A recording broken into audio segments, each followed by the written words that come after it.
Howdy, hey, ecological fiends. My name's Cedar. I am a guide in Moab, Utah. I do whitewater, overland, backcountry, and 4x4 guiding. I get a lot of questions about what's in my bag, so today we're going to talk about that. This is an EDC. This is what I'm wearing right now. This is an REI Trail Brake 30, and EDC stands for Everyday Carry, so that can include your bag, but it can also include whatever's in your pockets. So we'll talk about that too in a little bit here. But this is a Trail Brake 30, so it's a 30-liter bag. REI actually doesn't sell this bag anymore, and I didn't even buy it. I found it in the woods while I was geocaching.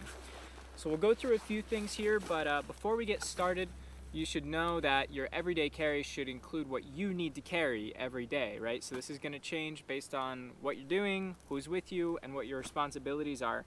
This 30-liter bag is kind of the perfect size for me with what I'm doing right now.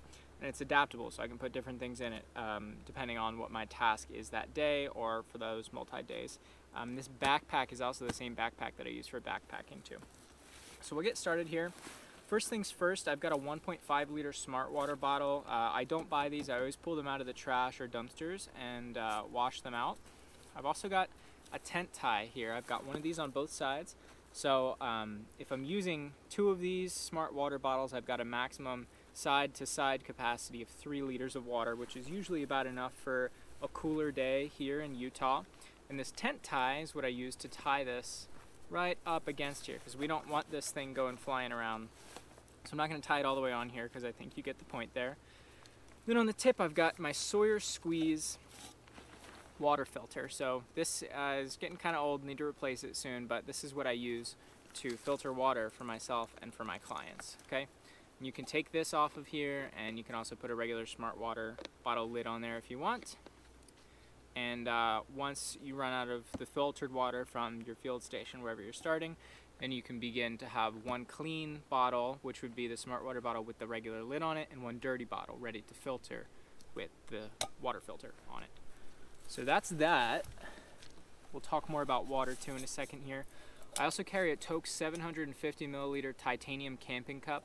This is what I use to make tea. I rehydrate a bunch of food in this thing. You can also make tinctures and solutions and whatever you need to do in the field with this. It's super handy. I really, really enjoy having this with me. I also have my morning coffee or tea in this as well. And you can cook with it if you need to. So you can see my two side pockets here are a little stretched out. Looking a little old there. They're getting kind of old. I've also got 2 turkey feathers here. It's kind of a long story as to why they're there, but decorative. I like them, and I didn't kill the turkey to get them. On the other side here, we've got a hip belt, which is kind of uncommon to see in a bag of this size. This is a very small bag that you would use for backpacking. So in the hip belt here, this is designed to transfer the weight off of your back and onto your hips so that you don't end up with back problems if you're traveling for multi-day expeditions here. So on my right side hip belt, I've got a couple things. I've got a snack, a Cliff Bar. These have a little bit of caffeine in them, which is nice. Sometimes you need a midday pick-me-up in the afternoon. I've also got this, which is a little tiny bag of coffee beans. I really recommend carrying this. You can eat a small handful of these. By small handful, I mean 5 to 10 coffee beans. And it's the same amount of caffeine that you get from a cup of coffee or a cup of tea. But you really need almost no resources except a little bit of water to wash it down. So that's good for that. I also sometimes carry some electrolyte tablets in here, but we're transferring out of the summer right now where it's autumn, so I'm not doing that as much anymore. I also will tuck my hip belt straps into there. These bags are meant to be very adaptable to larger people. I'm not a very large person, so I tend to have lots of extra slack. But if you're doing this, you're making your EDC and you want to cut down on weight, you can always cut this down. Just make sure that the expansion size for the hip is going to end up being a size that you could potentially grow to, that doesn't really apply to most people, but I suppose if you're planning on getting pregnant or putting on a lot of weight, you can think about that. So this right side pocket here, you can see it's a little bit stained, a little bit dirtier than the other one, and that's because this is my harvesting pocket. I've got some dried rose hips inside of here. I didn't dry them on purpose, I just put them in there and forgot about them. But this is where I put food that I find on trail into here every time I forage for something and I don't want to eat it immediately, which I usually do. I put it in here. And so I try and keep that open, and it's also vented here too, so there's no condensation buildup. But that also means that the scent will come out of there, right? So if we're in bear country, that's a major concern for us here. Also got lots of padding here, which is another thing I love about this bag. You can see it's stained. I've really put a lot of love into this guy here. And right here, I've got the hose to my water bladder, which we'll access inside of here in just a second. It's part of an Osprey HydroPack hydration system. And we've also got a magnetic counterpart here. So when I'm walking and then this is across my chest, all you have to do is clip that on there. You don't have to snap anything or like that. You know, it just goes on and off, super easy to access with or without huge gloves. And then this thing also locks as well, so you can prevent water from coming out if you don't want it to. And then on the actual chest strap here, the sternum strap, we've got a whistle. I always love this. This is one major thing that I look for in my bags because it can very easily be integrated into the actual clip itself. Little whistle there, and it eliminates another piece of equipment that you need to take, but it's also integrated into your system. Love that feature. I don't think I'd ever buy a bag without that feature. So we'll flip it around here and we'll start opening it up in just a second. My EDC has these nice straps here, so I tend to strap a jacket onto here if it's going to rain, or my outer layer, which is actually what I'm wearing right now because it's a little bit chilly. So if I start doing anything cardio related, I'll take this and probably my hoodie off and strap them both on right here. Another thing that I love is having this horizontal clip right here, so I can put my trekking poles right through that there and then clip them on, wear them on my back without having to worry about it. And on the bottom here, I usually put my Thermarest sleeping pad on here. So this opens up in a loop, and then that'll go right along the bottom. You can also put a sleeping bag there if you wanted to as well. And then this bag also has a bottom pocket. So in here, I keep an Osprey rain cover. I've got two sizes up, so this is technically a small bag at 30 liters. I've got the large rain cover for Osprey, and I've also got this dark green color. You'll notice pretty much everything that I wear, including my bags and my rain covers, everything that's gonna be an outer layer. I like to be a drab color. I like it to blend in. Camouflage is a little bit too overkill for me, but it's nice to have the perk of being able to just be still outside and be able to use that to your advantage so that people can't see you, so that animals can't see you. That'll significantly increase your wildlife encounters, but remember to use that with some discretion, because we do want to avoid some animal encounters, right? You don't want to be sneaking up on any sort of predatory animal, and you definitely don't want to be scaring any wildlife. So definitely do use discretion with that, but that's just one of my mantras, is buy drab colored clothing. So I'm sure you know what a rainfly looks like. This basically is just a little tiny tarp that's fitted to your backpack, and it's waterproof, so it'll repel rain off of there. But something that I've also caught myself using this for in the past is a bag. If I forget a reusable bag at the grocery store, and I am in Colorado, for example, who doesn't have a paper bag mandate, I end up using this, and it's actually works pretty well for that, I found. You just put your food in there, and then carry it out like that. You can use it for other things too. You can throw it over your head as a giant hat or a shower cap. It also has some sun protection if you have a victim who's exposed and there's no shade nearby that you can move them to. You can also stick some other things down here, but I tend to keep that just for that, so I can pull it out real quick and then actually leave this open, and if it starts pouring all of a sudden, I don't have to worry about dealing with anything else in this particular pocket getting soaked. Tasty. So we haven't even gotten inside the bag yet here. We'll see how long this video turns out to be. We'll go into this top small pocket here. Although it is right behind my back, I can't actually access this without taking the bag off. So in here I've got a ton of stuff. I've got a hair tie for my hair. It's braided right now, but it's always nice to have a backup of there. I've got Burt's Bees chapstick. I only use Burt's Bees because I feel like a lot of the chapstick companies actually put agents in there that make you need more chapstick. I've got an elk, or a deer antler here, a white-tailed deer antler. It's just a little trinket that I like to carry around. I also do a lot of my stone napping with this to make the edges there. So it's a tool. You can use it for some other aspects, carving in the sand, fun stuff like that, but mostly it's just nice to hold. I like to hold it when I'm driving for a long time, just something to fiddle with. I've got a Sharpie. This is in there mostly for medical stuff, but you know, if there's a trail sign or trail log or anything like that, you can pretty easily record with a Sharpie there. I've also got a pair of headphones here. I always have headphones with a microphone. That way, if you need to make an emergency call or just really need to talk to somebody, then you can isolate where the microphone is, and you don't have to like hold yourself underneath a cover of something with your phone to your face. You can just isolate where the microphone is. It's good to listen to podcasts and music and stuff while you're in the field. I've also got this. We talk a lot on this channel about your ecological responsibility and being a good land steward. And one of the largest resource consumers in a place is needing search and rescue. So we want to try and avoid those situations in the first place, because they cause the destruction of the land by having to require an entire crew of people to get out there. You're also using gas, whether it be in a helicopter or an ambulance, or just the people's personal vehicles in the search and rescue team commuting to get to you. So we want to try and avoid using this, but if you do go out in the field, I always recommend having an emergency beacon, because that will reduce significantly all of those things. It'll take the search party and minimize it, because when you have this, you have a GPS beacon going out to your exact location. This also goes out with all of your emergency contacts, your full name, your blood type, everything. So this is a Rescue Me PLB1 beacon. This is absolutely the one that I recommend always to people.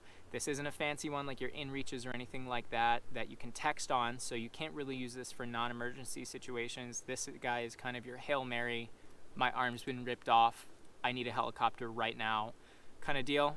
But something really cool about this, if you travel internationally, you can still use this anywhere in the world. This is an international SARSAT beacon, meaning that it'll connect to any satellite system no matter where you are in the world.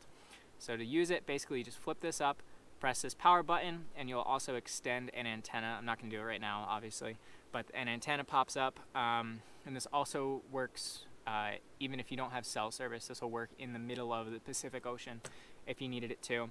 I've got a string running through it here too. On my PFD, I have a slot for it there, but otherwise I just keep it clipped to me through a little double knot right here, no matter where I am. So definitely get one of these if you're planning on being outside. I don't care if you're just going to the national parks. This can save your life, and it'll reduce your ecological impact. Next up, I've got my Black Diamond, I think it's called the Revolt, Black Diamond Revolt headlamp. This is definitely the best headlamp that I've ever owned. It's actually rechargeable, which is why I got it. But you might think, oh, I'm going through hiking, yada yada, I like to be able to change my batteries, whatever you're doing. Well, you can actually still do that with this one. The only thing, the main benefit of this is that it has rechargeable batteries in here. So if you needed to, you could still carry an extra set of batteries. I tend to not do that because most of my work is during the day, and I carry a couple lights on me, including the light on my cell phone, you know, so like this is a piece of emergency equipment for me generally.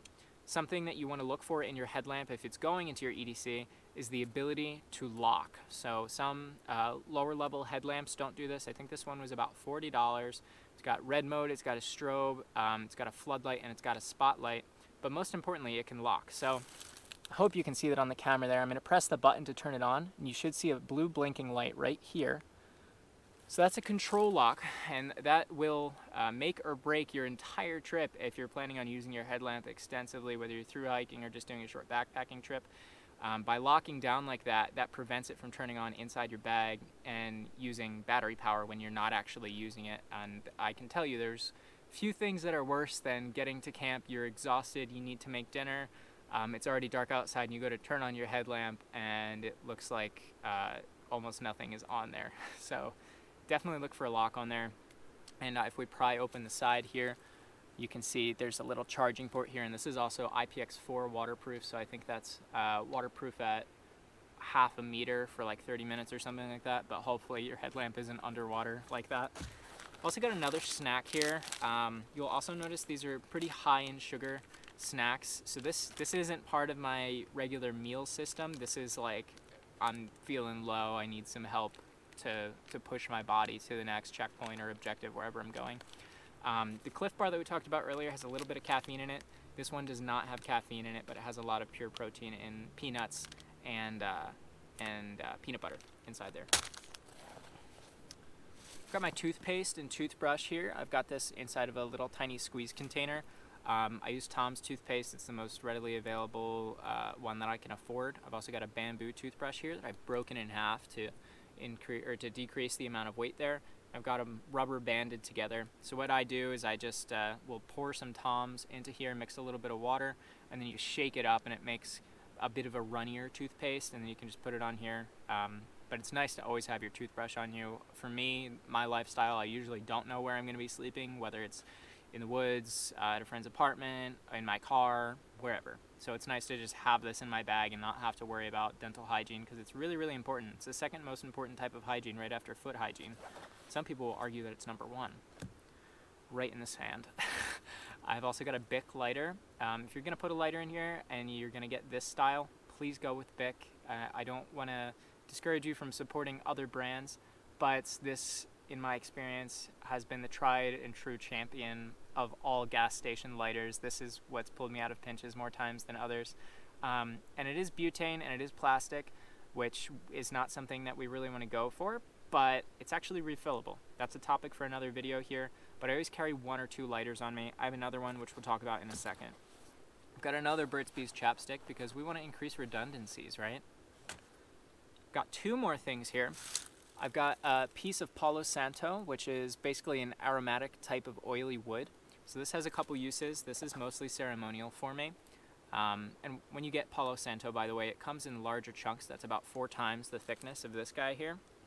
So I just split it with a knife because it burns better and it'll actually last longer if you split it up. So because it's a creosote wood, it's an oil-dense wood, this works very, very well as a fire starter. It's almost like lighting a candle when you light this. Then it creates a lot of smoke, which you may or may not want, but it smells very, very good. And over here, I've got Tiger Balm. You've probably seen this. You actually can't buy this in the US, so you have to order it or go up to Canada to get it. This was popularized in Thailand, and it's basically a petroleum salve on there. Oops, the top came off. But it's kind of like Vaseline, basically, if you've ever used Vaseline, except it's full of essential oils, very aromatic and very powerful essential oils. So if you're trying to reduce your scent profile if you're hunting or something, this is not for you. But what I use this for is bug repellent, and it works 10 times better than any other bug repellent that I've ever used, and it's deep free and it doesn't include plastic. So you can buy these in big packs, and because it's a petroleum jelly, it's also flammable. So you can use these 2 together with the lighter and start a fire pretty easily if you're in a pinch. And this is also good for muscle relief, topical relief, and headaches too, which is really, really good because a lot of my clients are coming out here and they get altitude sickness. So all that stuff is in my top compartment here. We'll move down a little bit further. All right, now we're in the main compartment of the bag. I usually don't end up opening this. Everything that I can get, I can open up in a smaller section, but I'm opening this up here so that you can see it. So first things first, we've got my journal. I like to draw and write a lot. So I've got tons of stuff in here. This is actually a pretty newer one, so it's mostly empty. And I carry a pen and a mechanical pencil in here as well. So this is good for correspondence if you need to write down a map, anything like that. That's another thing that we're missing here. We're not on a specific task right now. I'm just showing you. So I would normally have paper maps of wherever I'm going in here, just in case we lose power on the phone. I've got trauma shears, which normally are hooked in here. I must have forgotten to put those in here. But because I'm usually guiding groups of 2 to 6 people, I carry with me a 6-person first aid kit right here. And you can make this larger or smaller based on your group. There's a whole separate video about first aid kits, these specific first aid kits and what I carry in them. So I'm not going to talk about those here. I forgot there's one more thing on the outside here. We've got this side pocket, and inside of here I've got 2 disc fire starters. These are actually incense burners. They're like little discs of compacted charcoal, but I use them as fire starters. And then I've also got an ace bandage, just a spare ace bandage that's wrapped in waterproofing. And then I've got my CPR breathing barrier in the side here, nice and accessible, so I can get it really quickly or somebody else can get it out of my bag. In my side pocket here, I've got a USB-C cable. A couple years ago, a friend told me that everything's transitioning to USB-C. I finally got away from having an iPhone.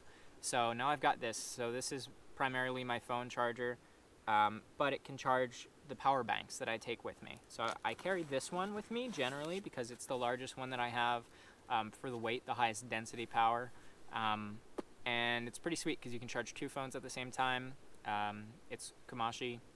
It's just a pretty simple addition to your kit. I use online mapping systems most of the time to navigate when I'm in the field. So this is a good one, or a good addition to your kit to have, just to always make sure that you have your maps. You can always call 911 if somebody's arm didn't get ripped off and you don't need a helicopter, so you might not want to activate the emergency beacon, but maybe you're lost, maybe you found something that you need to report, things like that. So I carry that as well. And then at the bottom of that, I've also got this. This is a BioLite. This is a really cool invention. This is pretty new to my kit. I've only had this for about 4 months here. But there's a bunch of different modes here, so you can see there's a white light, and then there's also a red light that you can transition to, and you can fade in and out here. And it flashes as well. So something I like about this is the type of design here. Normally we just see these flat, like it wouldn't include this little strap here. But this is really cool because you can actually clip this to stuff. So like my front pocket, for example, I can just clip this onto here and walk around and have a chest light without having the bulk of an elastic strap for a headlamp. And you can also clip this onto a bicycle. And one final thing that considered this for the final cut for my EDC is that it's got a USB out port. So you can charge your phone from this. This won't charge it much, maybe give it 10-15%, but if you're really in a pinch, then unfortunately you're gonna have to choose between lighting and power. But when I'm going out, I usually carry 2 power banks, one that may or may not have a light, but one that definitely has a light on it. So this allowed me to slim down my secondary power bank quite a bit, have a light as a backup option and as an SOS option, but still be able to charge my phone off of this. Finally, in this little side pocket here, I carry a little bag of seeds. This is Patagonia Provisions, which is extremely expensive, but I traded for this. And this is basically just a very salt-dense, protein-dense snack in case somebody gets altitude sickness or motion sickness or something like that. You can give them this, and they're probably going to throw it up, but at least it's something to help get those electrolytes beginning to get replaced. Inside of here, I've got 2 more books. Whatever book I'm reading, I try and pick books that are smaller than an inch in the spine, just so that I can reduce that kind of weight, or mass market paperbacks because they're less dense. I've also got a field guide for whatever I'm doing. This is probably the best field guide by far that I've ever used. It's by David Williams, who's an ex-park ranger and USGS geologist. And it's got everything in here. It doesn't have anything in extreme depth, but it covers all mammals, birds, reptiles, plants, geology even. So it's pretty sweet to have all that information. It's a pretty heavy book because it's all glossed, but you can see that these are about the same size here. So this is about the maximum size that I'd want to take out with me. And you'll also notice that I said 1 inch earlier, so by combining these two, it's about the thickness of 1 inch, which is just a rule of thumb that I have for this. Finally, back here, we've got my water bladder kit. So I'll disconnect this hydration hose here. So I use an Osprey hydration system just because it's the lightest, and the modern dromedary bags by MSR, they don't have kits so that you can hook up the water bladder so that you can actually drink from it out of the bag. They have them, but it doesn't actually fit the bladder, so be wary of that. But if you know, you know what I'm talking about. So I built this reflective thing, if that wasn't obvious already, and I carry 3 liters of water in this. So total, my capacity is 6 liters of water between those 2 smart water bottles. And this is designed to be ultralight. This is designed to go into an ultralight kit if you want. So that means that it's very lightweight, meaning that the fabric's very thin here. So it's easy to pop. So I built this for a couple reasons. Moab is freaking hot in the summer, and I'm carrying all this junk. This bag is usually about 25 to 30 pounds all in all, and I'm carrying this every day with my guests. And I usually have their food and water in here too. So it can get pretty heavy pretty quickly, and I get hot and I want ice water. So by putting ice and water in here and then sticking it inside of this Reflectix container, I can effectively keep that ice inside here for most of the day, and all I have to do is pour more water from the smart water bottles into here, and boom, I've got filtered ice water in the field, which is pretty sweet. If you want to learn how to build something like this for whatever container, I have another video that explains how I made this one and how you can make it for things like a Nalgene, that camping cup, or even reheatable dehydrated camping food like Mountain House meals or the Idaho potato instant things. So now that I've completely disassembled my bag, we'll talk about what else I carry on my person. I usually have my cell phone, which is hooked up to the GoPro right now so I can see the angle. I keep slouching because I'm afraid I'm going to go out of frame here. In my pocket here, I've got a tea bag from my tea this morning. Don't throw your trash on the ground, people, please. And then I've got my keys. So my keys, this is actually something to talk about. I use a climbing rated carabiner. I can't give you one specific use for it that would also apply to you, but it's good to have the option of one that is weight rated here. And I've got a couple other things on here. So, aside from the climbing rated carabiner, I've got this, which is it's a Swiss Army knife, but it's a special type of Swiss Army knife because it's got nail clippers in it. So it's really nice to be able to use this in first aid situations in the field. And it also helps to pull things like cactus spines out of people's feet and their hands when they fall. And it slides right in here. It's a little bit bigger than a regular Swiss Army knife, which inside of my boot here I've got a little pocket, and I do have a regular Swiss Army knife in there. So just to give you a size comparison, it's mostly in the width. They're about the same length here. But this white one that I have is quite a bit thicker there. And that's just because of the nail clippers, but this allowed me to get rid of a regular pair of nail clippers, so I don't have to worry about that anymore. I've got pretty much all of my hygiene products right in my bag at all times. This also has a tiny pair of scissors, which I actually don't use very much because I always have the trauma shears with me, which is like always having a pair of scissors. In fact, I don't own a pair of scissors anymore because I always have the trauma shears. And then on the other end of here, we've just got your basic Swiss Army stuff. We've got the not unsharpened blade here with the file, and then the sharpened blade for cheese cutting. And then you might be wondering, what the heck is that little brass thing there? Pretty sweet. So this is my antique lighter here. It can get kind of slippery when wet, so that's why I have it on this extra strong circular ring here. You just twist the ring, pull that off. There's a little rubber gasket in there, and this just runs off of regular lighter fluid. Hit that, and then boom, got a flame. So I actually have 3 lighters on me. I pulled 2 green ones out earlier. I don't know where they went. They're in this pile somewhere. And I have keys to some things, which is kind of irrelevant to you, so I'll skip those. But this thing right here, this is a U.S. Army can opener. You can buy these in packs of 2 for about 50 cents. And this eliminates my need for a can opener in my kit because I got one here. I mean, look at the size of this compared to a regular can opener, which is like the size of a radio, right? It's a little confusing to use. I won't really explain that right now if it's your first time.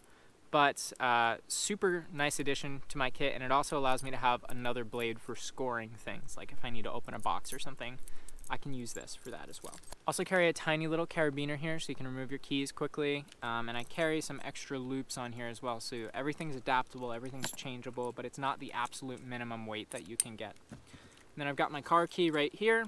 And I've got this multi-tool, which is a hex wrench for bicycle. It's a bottle opener, it's a pry bar, it's a flathead screwdriver, and it's also a carabiner, a straight edge, and a ruler. I've had this since I was probably about 12 years old, and my friend Jack has the sister version. I also always carry a 100% cotton handkerchief with me, a clean one, please, in case you need to blow your nose, but it also has a couple other applications there. Combined with a pen or a stick, you can make a tourniquet with this.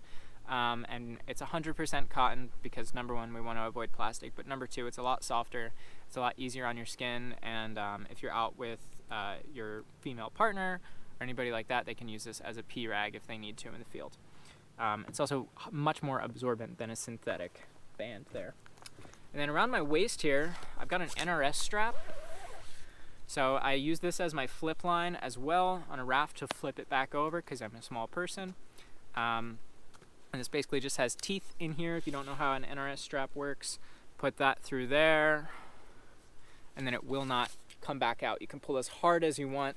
I've pulled cars with this, so I'm definitely not going to be able to undo this right now. But this will hold about 1,600 pounds of force. I've put it under much more force than that, but the official definition of the breakage point is 1,600 pounds for this particular one. Newer ones will actually hold more. But I use this as my belt. I won't even begin to go into the variety of uses that you can use this for. There's just a myriad of things. And one cool thing I will tell you is that, say we've got our rain tarp here. We've found something. We want to put that in there, so we'll close the rain tarp here, put the NRS strap around, we'll tighten that, and boom, we've got our hobo sack. Look at that, wonderful. Couple more things here. I've got my watch here, which is just a Garmin. It's not a Garmin, G-Shock. It's not anything special. It says that it counts your steps, but it doesn't really. Just to have the time and date. That's mostly for emergency situations where you're recording notes. I've got a couple of bracelets here, which are super personal, so I'll spare you that. Jackets. We'll talk about layering more in another video. I've got a pair of polarized lenses here. This helps me see in the rain and through water if you're fishing or if you're rafting. And it cuts down glare. I've also got a glasses strap on here so that these don't fly off my face. And this hat was a gift from my friend Emma. She's been in a couple videos, the Diving for Smartwatches video. This is called a Screeline cap from REI, and this is probably one of the best gifts I've ever received, and definitely the best hat that I've ever owned. So it's got these vents here. It's got a little tiny spot to hook your sunglass side in there on both sides so that they can actually stay on if you don't have this loop on there. And then it's super lightweight. I mean, it's not cotton or anything like that, so it's a little bit water repellent. But one thing that I really love about this hat is how packable it is. Watch this. Look how small that is. I can fit that in my pocket easily and still fit other things in there. And it floats too. So I really enjoy this hat very much. Thank you, Emma, for this. Definitely an essential part of my kit every single day. And then I'll show you the back of my phone here too. This is how I reduce the need to carry a wallet. I don't carry a wallet on me. I've got my ID and my card in the back of the phone here. And this is also a thing to hold it, and this also clips into the holder in my car for GPS stuff. So that's that. Thank you so much for watching. If you have any questions about any of this stuff, or if you need help designing your EDC, please feel free to reach out. And remember, EDC is everyday carry, so this is what I carry for my needs, but what you carry for your needs will likely be very different from this. This is just kind of a standard kit for what I do. But yeah, any questions, please feel free to reach out. I'm happy to help you with anything. Thank you so much for watching. If you like the effort and the time that I put into videos, please consider subscribing or dropping a like, or maybe both if you want to be a little special to me. And if you have any video ideas, please feel free to drop those in the comments down here. This was a video request as well as the first aid kits video, so also you can go check out that video if you want to see what's inside my 2 first aid kit bags that I carry with me. I bet you can guess. And if you want to see anything, drop it down there below. I will listen to you unless it's ridiculous. Thanks for watching. Stay hungry, and I'll see you next time.